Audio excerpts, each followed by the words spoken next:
প্রিজনারের ইমপ্রিজনমেন্টের আমরা সেকেন্ড থেকে শুরু করে 5th ইয়ার পর্যন্ত পড়ব। In the second year the piano was silent in the lodge. দ্বিতীয় বছরে লজে পিয়ানোর শব্দ শোনা যায়নি, সাইলেন্ট ছিল। And the prisoner asked only for the classics. এবং প্রিজনার শুধুমাত্র ধ্রুপদী সাহিত্য, এখানে ক্লাসিক বলতে গান না বলে আমরা লিটারেচারের কথাই ভেবে নেব, কারণ পরের বছরে মিউজিকের কথা বলা হয়েছে। তো দ্বিতীয় বছরে তিনি ধ্রুপদী সাহিত্য চেয়ে নিলেন। ধ্রুপদী সাহিত্য কি হতে পারে, যেমন ইংলিশে হোমারের ইলিয়াড এবং ওডিসি, লিও টলস্টয়ের ওয়ার অ্যান্ড পিস, ওদিকে আমাদের বেঙ্গলিতে বঙ্কিমচন্দ্রের কপালকুণ্ডলা, যেগুলো সবসময়ের জন্য আবেদন রাখে, যার সাহিত্য রস মানে উচ্চ গুণমান সম্পন্ন সাহিত্য রস আছে যে সমস্ত বইয়ের, তাকেই বলা হয় ক্লাসিক বই। এই সমস্ত বই তিনি চেয়ে নিলেন। এরপরে তোমার থার্ড এবং ফোর্থ ইয়ারটা এখানে দেয়া নেই, আমরা মনে করব এই ধরনের কিছু তিনি কন্টিনিউ করেছেন।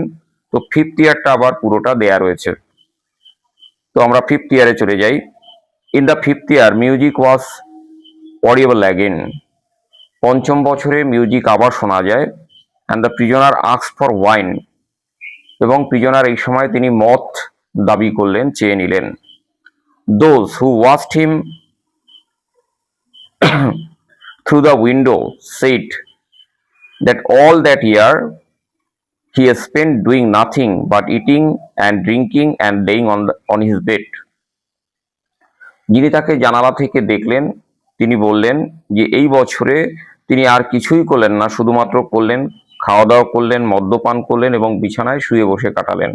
Frequently yawning and angrily talking to himself. অনবরত তিনি হাই তুলছিলেন এবং নিজের সাথে ক্ষিপ্ত হয়ে নিজের সাথেই নিজে কথা বলছেন। He did not read books. তিনি বই পড়লেন না। সামটাইমস অ্যাট নাইট, মাঝে মধ্যে রাতে, he would sit down to write. তিনি বসে পড়তেন কিছু লেখার জন্য। He would spend hours writing. তিনি ঘন্টার পর ঘন্টা ব্যয় করতেন লেখায়। অ্যান্ড ইন দ্য মর্নিং, এবং সকালবেলা, tear up all that he had written. সব কিছু ছিঁড়ে ফেলতেন যা তিনি লিখেছিলেন। More than once he could be heard crying. তাকে শোনা গেছে যে তিনি কান্না করছেন, একবারের অধিক তিনি কান্না করছেন, এরকমটা শোনা গেছে। এই ছিল আমাদের সেকেন্ড থেকে 5th ইয়ারের ডিটেলস। তোমরা একটুখানি দেখে নাও।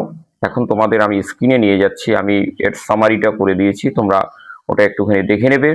দ্বিতীয় বছর খুবই ছোট লেখা আছে, তার জন্য আমি দ্বিতীয় বছরের কারাবাসটা ভাবে বোল্ড করে লিখে দেইনি। তো দ্বিতীয় বছরে পয়েন্ট নাম্বার 1, দ্বিতীয় বছরে পিয়ানোর শব্দ শোনা যায়নি। এই বছর তিনি ক্লাসিক এবং ধ্রুপদী সাহিত্যের বই চেয়ে নিয়েছেন। আমি ইতিমধ্যে মেইন ভিডিওতে ব্যাখ্যা করেছি ধ্রুপদী সাহিত্য কি, ওটা আর আমরা পড়লাম না। এবারে 5th ইয়ারের কারাবাস। 5th ইয়ারে কি মিউজিক পুনরায় শোনা যায়। কয়েদি মদ চেয়ে নেন। জানালা থেকে দেখা যায় যে তিনি শুধুমাত্র খাওয়া দাওয়া, মদ্যপান এবং বিছানায় শুয়ে কাটিয়েছেন। অনবরত হাই তুলেছেন এবং ক্ষিপ্ত হয়ে নিজের সাথে কথা বলেছেন। নাম্বার 5, এবছর তিনি কোনো বই পড়েননি। নাম্বার 6, একটু নিচে নামাচ্ছি, দেখো নাম্বার 6, রাতে ঘন্টার পর ঘন্টা ধরে কিছু লেখায় কাটিয়েছেন।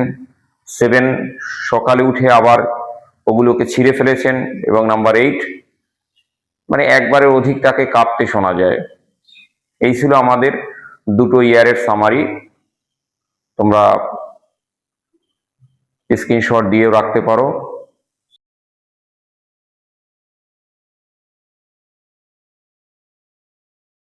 শীঘ্রই ফিরে আসছি পরবর্তী ভিডিওতে। সে পর্যন্ত তোমরা সবাই ভালো থেকো। তোমাদের সবার মঙ্গল কামনায় আজকের ভিডিও এখানেই শেষ করছি।